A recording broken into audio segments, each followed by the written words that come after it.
नारायणं नमस्कृत्य नरं चैव नरोत्तमं देवीं सरस्वतीं व्यासं ततो जयमुदीरये। भगवान नारायण और उनके सखा अर्जुन को याद करते हुए, माँ भगवती को प्रणाम करते हुए आज की महाभारत कथा को हम प्रारंभ करते हैं, जिसे व्यास जी ने अपने बहुत ही सुंदर वाणी से विभूषित किया है और जिसे स्वयं गणेश जी ने लिखा है। इस महाभारत कथा को हम आज इस कथा में युद्ध का जो 13वां दिन है उसके संदर्भ में अध्ययन करेंगे। और आप जानते हैं कि भगवान श्री कृष्ण और के वंश में और पांडवों के वंश में चंद्रमा के अंश से जिस महान महापुरुष का अवतरण हुआ था वह थे अभिमन्यु। और अभिमन्यु अपनी माता सुभद्रा की तरफ से भगवान श्री कृष्ण की तरफ से और पांडवों की तरफ से अर्जुन, इन दोनों के अंश से पैदा हुए महान वीर, जिन्होंने सिद्ध कर दिया कि हम अपने जीवन में तब से सीखते हैं जब हम माँ के गर्भ में ही रहते हैं, तभी से हमारा सीखना प्रारंभ हो जाता है। और युद्ध के 13वें दिन चूंकि द्रोणाचार्य ने प्रतिज्ञा किया था कि हम युधिष्ठिर को ही बंदी बनाएंगे, तो उस प्रतिज्ञा को पूरी करने के लिए उन्होंने चक्रव्यूह का निर्माण किया और अर्जुन को दूर ले जाने के लिए उन्होंने संसप्तकों का इस्तेमाल किया और संसप्तकों ने उन्हें लड़ते हुए मैदान से दूर ले गए। और उसी समय द्रोणाचार्य ने उस चक्रव्यूह का निर्माण किया जिसको 3 लोग तोड़ सकते थे इस संसार में। जो प्रमुख प्रमुख वीर हैं उसमें भगवान श्री कृष्ण, अर्जुन और उनके पुत्र प्रद्युम्न, ये 3 महान वीर थे जो उसको तोड़ भी सकते थे और उससे बाहर भी निकल आ सकते थे। इसके बाद अभिमन्यु थे, वो केवल युद्ध चक्रव्यूह के अंदर तो प्रवेश कर सकते थे लेकिन उसे बाहर निकलना उन्हें नहीं आता। लेकिन युधिष्ठिर ने कहा कि पुत्र, जब तुम तोड़ोगे चक्रव्यूह को तो हम सारे उधर तुम्हारे पीछे पीछे चलेंगे और तुम्हारा रक्षा करेंगे, तुम्हें कोई चिंता करने की बात नहीं। अभिमन्यु ने कहा, तो ऐसे मैं तो इन कौरवों का सामना करने में अकेला सक्षम हूँ, लेकिन इन लोगों की जो बहुत सारे वीर अगर एक साथ आक्रमण करेंगे तो उन सब एक साथ लड़ने में सक्षम नहीं हूँ। लेकिन जब युधिष्ठिर ने इतना ढाढ़स दिलाया तो अभिमन्यु वैसे स्वयं वीर थे और अर्जुन और भगवान श्री कृष्ण से भी वो बलशाली थे। यद्यपि कम उम्र के थे लेकिन उनकी प्रतिभा कम नहीं थी, तो उन्होंने फिर ये आगे बढ़ने का बीड़ा लिया। और एक विशेष बात ये थी कि जो जयद्रथ थे वह स्वयं धृतराष्ट्र के दामाद थे, उनकी पुत्री दुसला जो कि दुर्योधन की बहन थी उसके साथ ब्याही थी। उसने एक बार द्रौपदी का, जब ये लोग वनवास के समय थे तो उस समय जयद्रथ ने अपहरण कर लिया था और भीम और अर्जुन ने उसे परास्त किया, परंतु युधिष्ठिर ने उसे जिंदा छुड़वा दिया था। अब देखिए, कहते हैं कि दुश्मन को कभी भी कम नहीं समझना चाहिए। जयद्रथ ने तो फिर उस समय मरने की ठानी और उसने भगवान शिव को प्रसन्न किया। तो भगवान शिव को प्रसन्न करके उसने कहा कि आज मेरा अपमान हुआ है प्रभु, और मैं चाहता हूं कि ये सारे पांडवों को वध करने के लिए मुझ में इतनी ताकत दें। तो भगवान शिव ने कहा कि बेटा, तुम्हारी यह मनोकामना इसलिए नहीं पूरी हो सकती क्योंकि अर्जुन और श्री कृष्ण स्वयं नर और नारायण है, तो उनके आगे मेरी भी कोई क्षमता नहीं है। लेकिन इतना तुम्हारी तपस्या से प्रसन्न होकर के मैं इतना तुम्हें वरदान दे सकता हूँ कि युद्ध के दिन एक दिन किसी दिन तुम अर्जुन को छोड़ करके शेष चारों पांडवों का सामना कर सकते हो, उनको रोक सकते हो, इतनी ताकत तुम्हारे भीतर दूंगा। तो उसी दिन इसी आज के ही दिन 13वें दिन ही जयद्रथ को यह वरदान काम आया। और जैसे मन्नु चक्रव्यूह तोड़कर बाहर से अंदर की ओर घुसा, वैसे ही जयद्रथ ने एक मजबूत पंक्ति बना ली उस चक्रव्यूह को, और युधिष्ठिर वगैरह उस चक्रव्यूह के भीतर प्रवेश नहीं कर पाए और अकेला अभिमन्यु ही उस चक्रव्यूह के भीतर घुस गया।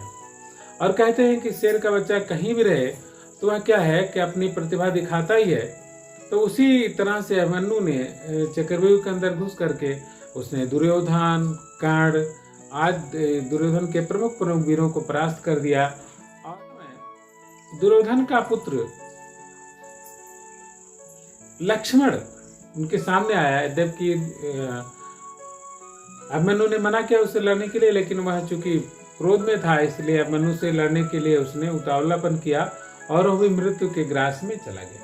अपने पुत्र की मृत्यु की वध का समाचार सुन करके दुर्योधन आग बबूला हो गया और उसने तुरंत ही आदेश दिया कि इसी क्षण इसी समय सब वीर घेर करके अभिमन्यु का वध करें और उसको मार डालें। तो जानते हैं दुर्योधन दुर्बुद्धि युक्त था ही, कपट बुद्धि से भी वो काम लेता था। तो उसके आदेश से कौरव जो वीर थे, जिसमें द्रोणाचार्य वगैरह ने भी उस समय छल से काम लिया और द्रोणाचार्य ने कहा कर्ण से कि कर्ण तुम इसका जो कवच है वो सामने से नहीं काटा जा सकता, तुम पीछे से वार करो जिससे यह इसका कवच कट जाए और इसके सारथी वगैरह को, घोड़ों की लगाम को नष्ट कर दो जिससे ये इसके घोड़े भी अनियंत्रित हो जाए और यह सही से युद्ध न कर पाए।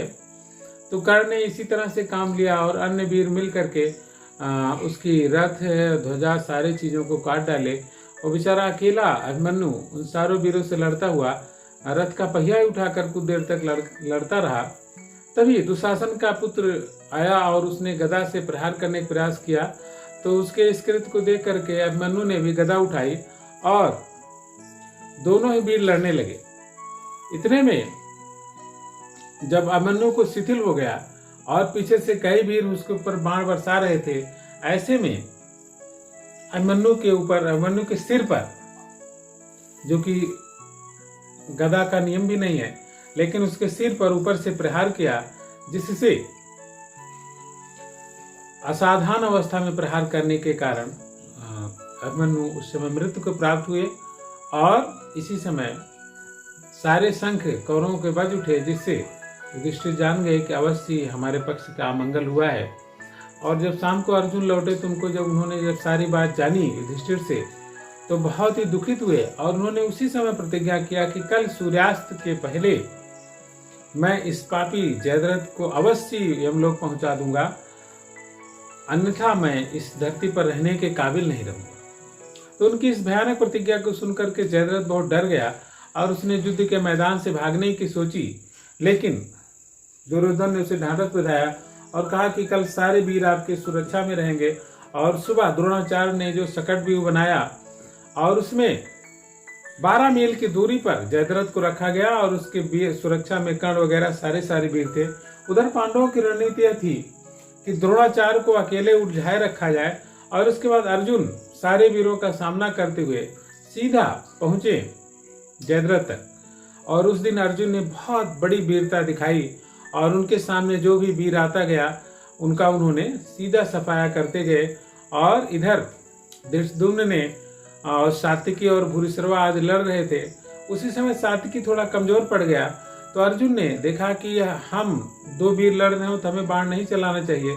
जब सात्विकी असहाय अवस्था में हो गया था, तभी भूरिश्रवा उसको तलवार से मारना ही चाहता था। उसके इस कुकृत्य को देखकर अर्जुन ने तुरंत ही अपने एक बाण से भूरिश्रवा का हाथ काट दिया और हाथ कट जाने से उसकी तलवार भी दूर जा गिरी। और तभी सात्विकी को कुछ होश आया और उन्होंने भूरिश्रवा का गला काट दिया। जबकि यह निंदनीय था, लेकिन फिर भी युद्ध के मैदान में चूंकि पहले ही दिन, इसके पहले ही कौरव लोग बहुत बड़ी गलती कर चुके थे, तो लिहाजा सात्विकी ने भूरिश्रवा का वध कर दिया। और फिर अर्जुन और आगे बढ़े। इस समय कर्ण वगैरह आते गए। दुर्योधन ने कई बार अर्जुन को रोकने का प्रयास किया, लेकिन वह खुद भी मृत्यु के मुंह में जाते आते बच गया। और आज ही के दिन कर्ण और भीमसेन की भी बहुत लड़ाई हुई। भीमसेन चूंकि पिछले अपराधों को उसको देख करके बड़े क्रोधित थे, वह असावधान मारे क्रोध के लड़ रहे थे और कर्ण सावधान होकर लड़ रहा था, उसका चित्त शांत था। तो यद्यपि भीमसेन पराजित हो गए। इसी समय सात्विकी वीर आ करके भीमसेन को अपने हाथ से ले गए, जिससे भीमसेन की जान बच सकी। और तभी शाम होने की थी कि अर्जुन और जयद्रथ आमने सामने पहुंच गए। और जयद्रथ को उसके पिता ने एक वरदान और दिया था। जब किसी ऋषि ने बताया था कि युद्ध के मैदान में कोई वीर अचानक इसका सिर काट देगा, तो उन्होंने कहा था कि जो भी इसका सिर गिराएगा धरती पर, उसके 100 टुकड़े हो जाएंगे। तो भगवान श्री कृष्ण को यह प्रतिज्ञा याद थी।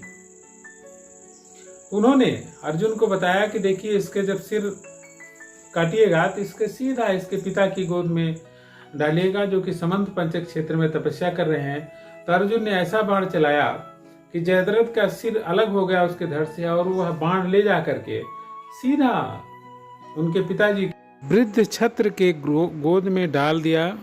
पिताजी क्योंकि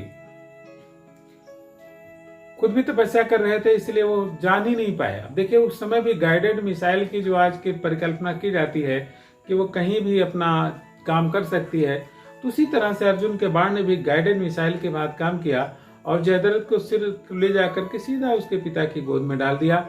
और उसके पिता तपस्या करते जैसे उठे और उन्हीं के द्वारा उनके पुत्र का सिर जब जमीन पर गिरा तो खुद ही उनके सिर के ही 100 टुकड़े हो गए और अचानक उनके सिर में विस्फोट हो गया। तो इस प्रकार से उनके पिता अपने पुत्र मोह के कारण वह भी इस दुनिया से मारे गए और अर्जुन की प्रतिज्ञा पूरी हुई तो सारे पांडवों में जय जयकार हो गई और कौरव सेना पुनः जैसे भीष्म मारे गए थे और उसके कई प्रमुख वीर मारे गए थे तो मलिन मुख से अपने शिविर में लौट आई। कहते हैं तो इससे हमें क्या शिक्षा मिलती है कि जो अपराध करते हैं, अन्याय करते हैं, दूसरों को सताते हैं, उसका गलत परिणाम एक न एक दिन उन्हें भोगना पड़ता है। तो हम सबको भी अपने जीवन में अच्छे कर्म करने चाहिए ताकि उसका गलत परिणाम हमें ना भोगना पड़े। और आप सबको बता दें कि जो लोग ये चैनल को अभी तक नहीं सब्सक्राइब किए हैं वो कृपया इस चैनल को सब्सक्राइब करें और अपने दोस्तों को भी शेयर करें और इस चैनल की सदस्य संख्या लाखों करोड़ों में बढ़ाएं। तो सबको ओम शांति, धन्यवाद।